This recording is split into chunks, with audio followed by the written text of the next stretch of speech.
6 horas e 42 minutos, de volta com o Manhã no Ar e as principais notícias do dia. E vem comigo, vamos acompanhar algumas imagens aqui feitas pelo nosso drone. Nós estamos no porto da Ceasa, na zona leste de Manaus, no bairro do Mauazinho. E ali aconteceu ontem um acidente, né? Essa é a rampa de acesso às balsas do porto da Ceasa. E ontem uma carreta que estava no local tombou e houve ali um atraso na saída da balsa e, consequentemente, uma certa confusão. A gente percebe ainda a quantidade de tinta que estava nessa carreta, né? E a mancha no chão, que você acompanha agora pelas imagens feitas pelo Emerson, que está operando o drone nesse exato momento, são da carga que estava nessa carreta no porto da Ceasa e que acabou tombando ontem, né? Acabou atingindo deixando grande parte ali da rampa suja. Aparentemente, essa tinta não chegou a trazer prejuízos para o Rio Negro. E falando em prejuízos para o Rio Negro, essa área aí já está com problemas aí de poluição por conta de um acidente que aconteceu próximo a essa área. A gente não consegue mostrar a dimensão desse impacto da tinta, né? Aliás, do óleo, mas a gente vai daqui a pouquinho conversar com o Emanuel Cardoso e o Cleiton Pascarelli para falar sobre o acidente. É para lá que a gente vai agora. Essas imagens são do porto lá da Ceasa, ali daquela área próximo ao Porto do Chibatão, na verdade, onde há um prejuízo grande para as comunidades. E a gente vai explicar com mais detalhes isso agora com os meninos da 93.1. Olá, muito bom dia. Bom dia. Bom dia, Adriane. A gente mostrava aqui para o telespectador do Manhã no Ar, né, a mancha de óleo na área, na orla direita do Rio Negro, depois do acidente que aconteceu na última segunda-feira. Um acidente ali no Porto do Chibatão, que consequentemente teve um vazamento de óleo, que até agora não foi contido, né? São cerca de 10 quilômetros já de mancha e um prejuízo bem grande para pelo menos 3 comunidades. Exatamente, né? De acordo com o IPAAN, essa mancha de óleo já atinge as comunidades do Parque Mauá, do Puraquequara e também do Lago do Aleixo. São comunidades onde essa mancha de óleo já se estendeu para lá.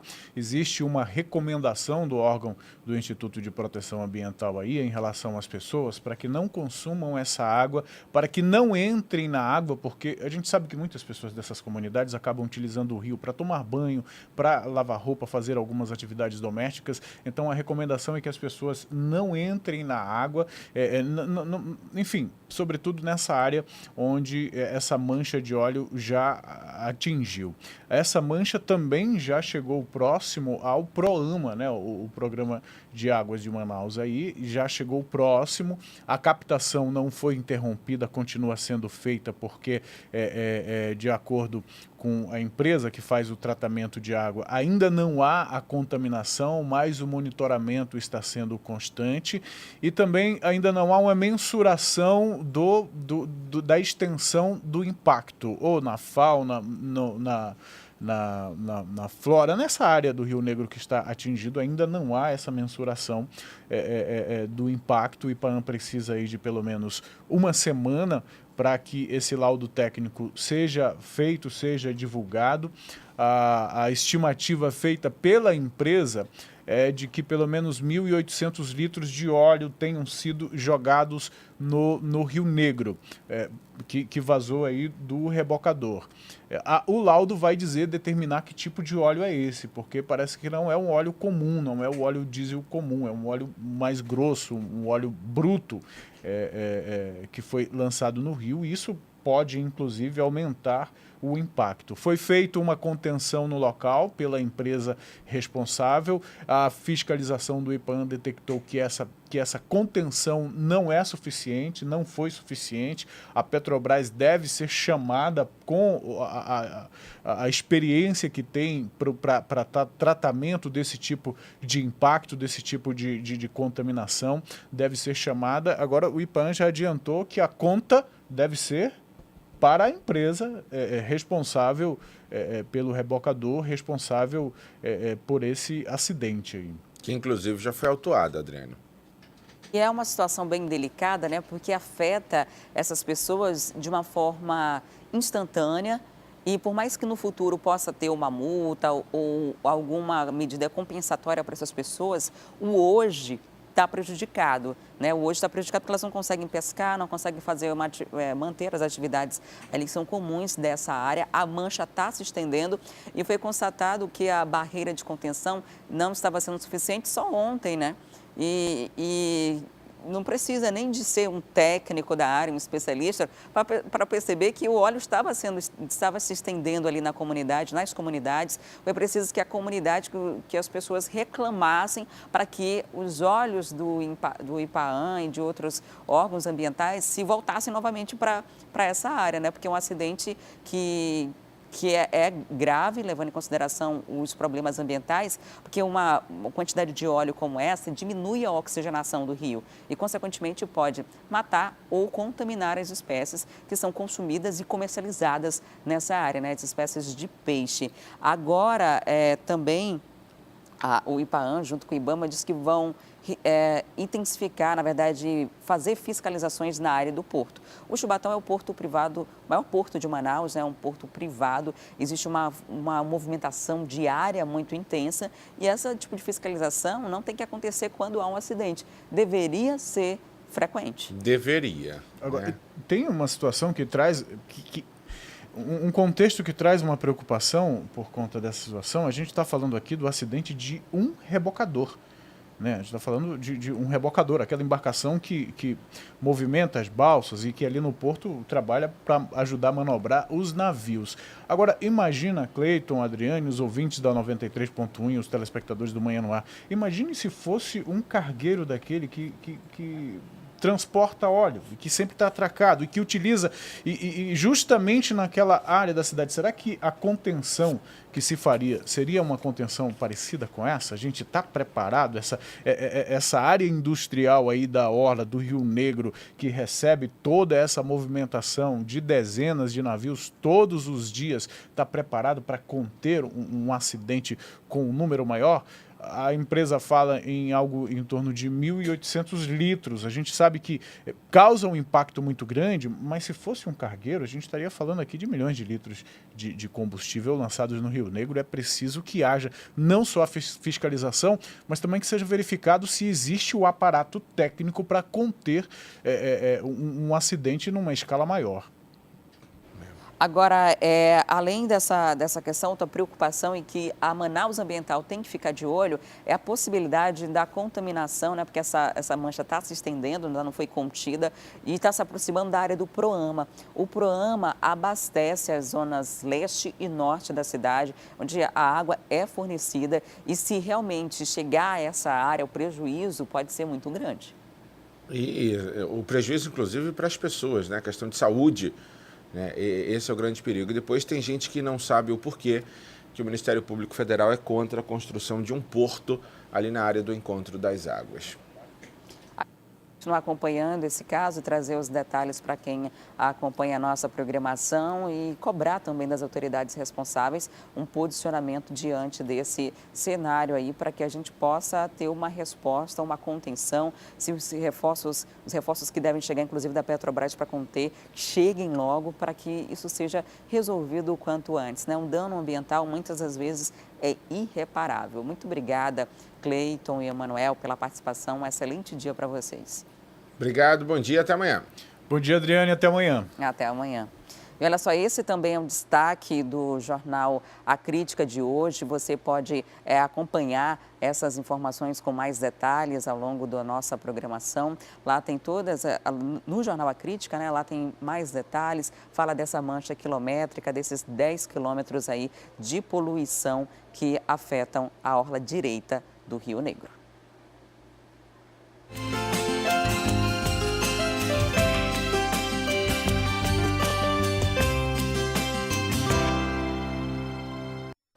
E um problema que tem preocupado as autoridades de saúde no Brasil são os casos de mortalidade materna, que são aqueles óbitos que acontecem durante ou por consequência da gravidez. Em todo o Brasil, os casos aumentaram. A região norte é uma das que concentram as maiores taxas. Aqui no Amazonas, apesar de uma leve queda em 2015 e 2016, o número continua alto. Na reta final da gravidez, a Alexandra se esforça para manter as consultas em dia. A dona de casa começou o pré-natal tardiamente e enfrenta uma gestação complicada com muitas dores. Chega a me agonia muito. Ontem quase que eu não consigo dormir, de tanta dor na minha perna. Eu não podia nem me mexer direito, porque eu já estava com dor. O acompanhamento médico da Alexandra é para se manter longe de uma estatística que vem preocupando as autoridades. Em todo o Brasil, a taxa de mortalidade materna aumentou, segundo o Ministério da Saúde. Passou de 62 para 64,4 para cada 100 mil nascidos vivos. A região norte tem uma das maiores taxas, 84,5. Mas o Amazonas se manteve estável, segundo a Secretaria de Saúde do Estado. Após o pico em 2014, com 76 óbitos, o número caiu para 49 em 2015. Em 2016, foram 44 mortes e no ano passado, 45. A morte materna é todo óbito que acontece durante a gestação, parto ou até 42 dias após ele, desde que as causas estejam relacionadas diretamente à gravidez ou agravadas por elas. Em 92% dos casos, são mortes que poderiam ser evitadas se o pré-natal fosse seguido da forma correta. A mortalidade materna ela tem aumentado significativamente no país como todo, como no mundo. Por quê? Porque ela não está atrelada a uma causa só. São várias causas que levam à mortalidade materna. As questões culturais, as questões ambientais, a questão econômica, tudo isso corrobora para o aumento da mortalidade materna. Mas aqui no Amazonas nós temos conseguido trazer essa mortalidade materna num patamar até aceitável. Para reduzir ainda mais o índice de mortalidade materna, o Comitê Estadual de Prevenção do Óbito Materno foi reativado. Segundo a coordenadora de saúde da mulher da Suzan, equipes estão recebendo qualificação e nos próximos 10 anos a meta é ampliar a rede de maternidades. A gente também precisa salientar a importância de um pré-natal bem feito e de qualidade. Essas mulheres que morreram, 25 mulheres, têm chegado muito com comorbidades nas nossas unidades. Isso corrobora para um final não tão aceitável que é a mortalidade. Para a Alexandra, que começou tarde o pré-natal, a preocupação é manter o acompanhamento médico, que será a prioridade daqui para frente, até a hora do parto. Agora eu estou direto com ela. Eu não perco nenhuma consulta. Eu quero que nasça tudo direitinho, né, com ela, mas graças a Deus está tudo direitinho. Que bom. E o Ministério da Saúde divulgou nesta terça-feira um balanço do sarampo no Brasil. O Amazonas tem o maior número de casos registrados. Há cerca de 2 meses, Jamerson descobriu que estava com sarampo. Como os sintomas são muito parecidos com os da gripe, o diagnóstico só veio depois de várias idas ao pronto-socorro. Senti febre muito avançada, estava muito quente, com muita dor de cabeça, começou a me dar fraqueza, não sentia apetite, vontade nenhuma de comer nada. E foi quando começou a aparecer as manchas na minha pele e veio a suspeita de sarampo e a grande preocupação. Foram 14 longos dias em casa, confinado e fazendo tratamento. Hoje, curado, ele respira com alívio. Graças a Deus veio o alívio de ficar bom, né? Porque eu fiquei sabendo através das notícias que estava causando mortes, né? Aqui no nosso estado, é um grande avanço da doença aqui no nosso estado. E eu estava muito preocupado com tudo isso. Ele engrossa a dura estatística do sarampo no Brasil. Até terça-feira, mais de 1.500 casos foram confirmados pelo Ministério da Saúde. Um número que pode ser bem maior, já que outros quase 7.000 ainda estão sob investigação. O Amazonas registrou a primeira morte de um adulto por sarampo. É uma agente de saúde de 44 anos que morava no município de Altazes, no interior do estado. Ela não estava vacinada. Em todo o estado, já são 4 mortes confirmadas pela doença. Já o Rio Grande do Sul registrou 7 novos casos de sarampo, todos em Porto Alegre. Agora já são 23 no estado. Segundo a Secretaria de Saúde, em nenhum dos casos confirmados até o momento, a pessoa havia sido vacinada. Por causa do surto em todo o país, o Ministério da Saúde intensificou a vacinação. Mais de 3 milhões de crianças não foram vacinadas. Até agora, só o estado do Amapá cumpriu a meta estabelecida de vacinar 95% da população. Devem se imunizar crianças de 1 a 5 anos e adultos até 49 anos. A Jaqueline, que sempre está atenta à caderneta dos 2 filhos, veio a este posto garantir a imunização. Vocês não querem dar chance para doença nenhuma, né? Isso. Tá tudo em dia. A gente costuma sempre estar vacinando para não atrasar. Olha, diante desses dados, a gente mais uma vez alerta que a vacina é a única forma de proteção contra o sarampo. E a imunização continua disponível na rede pública. A Thea Morel está ao vivo e conversa agora com a gente sobre esse assunto. Oi, Thea, muito bom dia para você. Muitas pessoas não estão procurando as unidades porque acham que já tiveram a doença na infância, né? Será que esse foi o caso da agente comunitária lá de Altazes, que foi a 4ª vítima fatal do sarampo aqui no estado?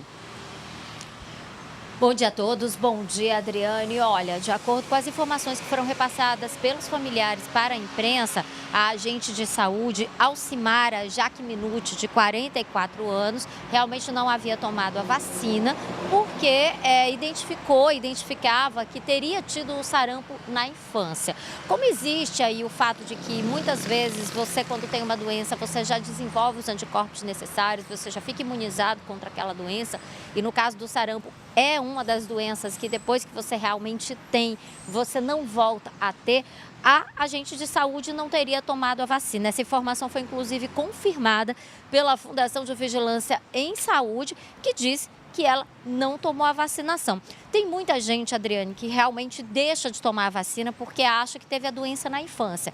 Mas o sarampo, ele também pode ter sido confundido com outros tipos de doença. Ou seja, existem casos de pessoas que acham que tiveram sarampo, tiveram algum tipo de sintoma muito parecido. Na infância, pais, mães diagnosticaram como se fosse sarampo, surgiram até as pintinhas vermelhas, mas na verdade pode ter sido algum outro tipo de mal, algum outro tipo de doença e, portanto, essa pessoa não está imunizada. Por isso, essa vacina ela é muito importante. A Fundação de Vigilância em Saúde chegou a dizer que, inclusive, pessoas do quadro da saúde têm que tomar 2 doses da vacina.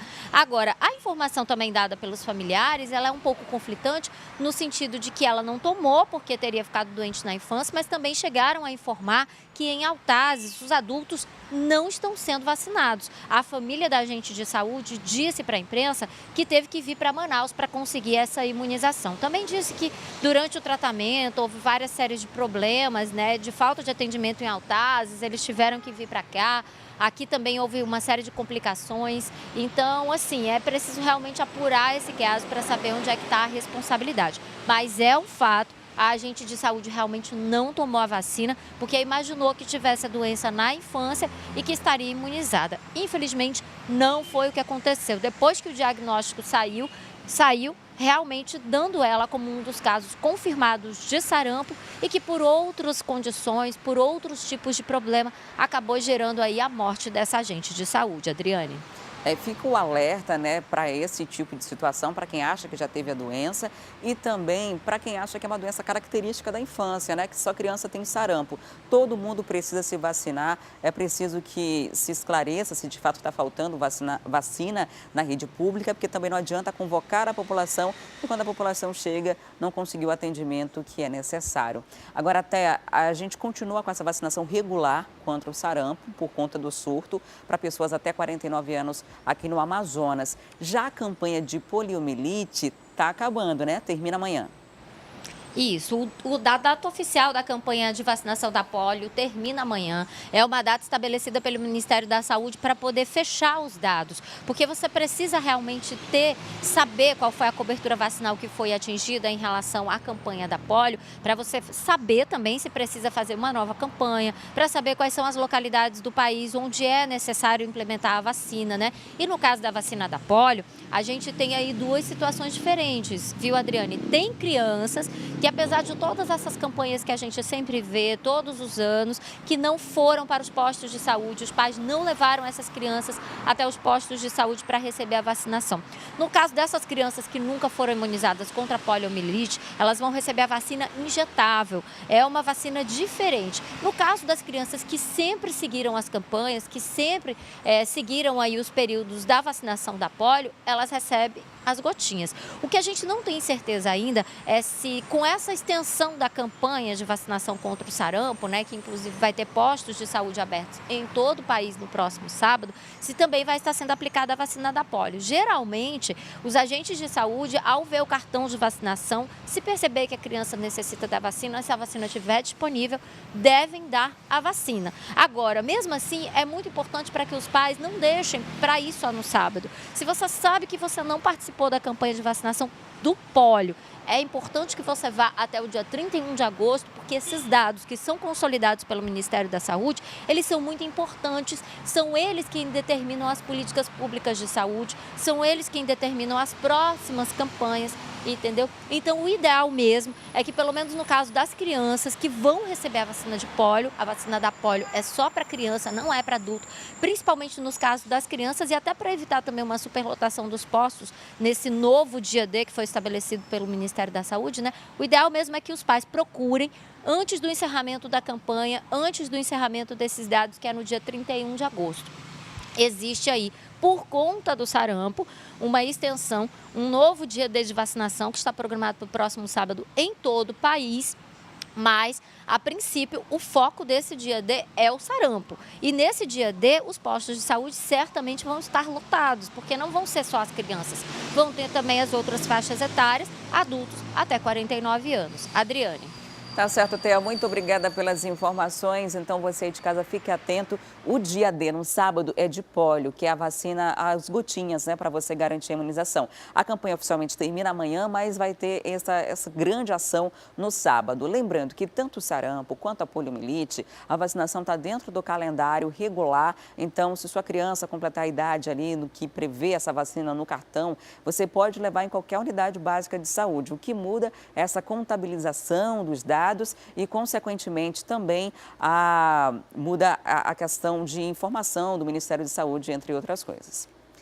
E agora a gente tem imagens ao vivo da zona leste da cidade. Vamos acompanhar aqui o nosso drone que está lá na área da Avenida Buriti, no Distrito Industrial, e o trânsito é engarrafado aí para quem circula na área, né? Nesse sentido que a gente vê na direita do vídeo, o trânsito segue com certa lentidão, né? Normal para o horário, a gente não tem informação de acidente de trânsito ou algo do tipo aí nessa área, mas o horário já, para quem circula por aí nesse horário, já está acostumado com o trânsito intenso, né? No sentido oposto, o trânsito flui com tranquilidade. Essas imagens são feitas pelo nosso drone ao vivo para você que está circulando na área do Distrito Industrial, na Zona Leste, né? A gente percebe que essa retenção aumenta um pouquinho por conta de tempo de semáforo ali na frente, né? Então, essas são as imagens para você que está acompanhando o Manhã no Ar e buscando orientação para sair de casa, qual é o melhor caminho para você circular nessa manhã de quinta-feira. E já a gente volta falando sobre o fim do prazo para as inscrições do vestibular e sistema de ingresso seriado da Universidade Estadual do Amazonas, a UEA, e te mostra também um projeto muito bacana que leva leitura para crianças. É um instante só.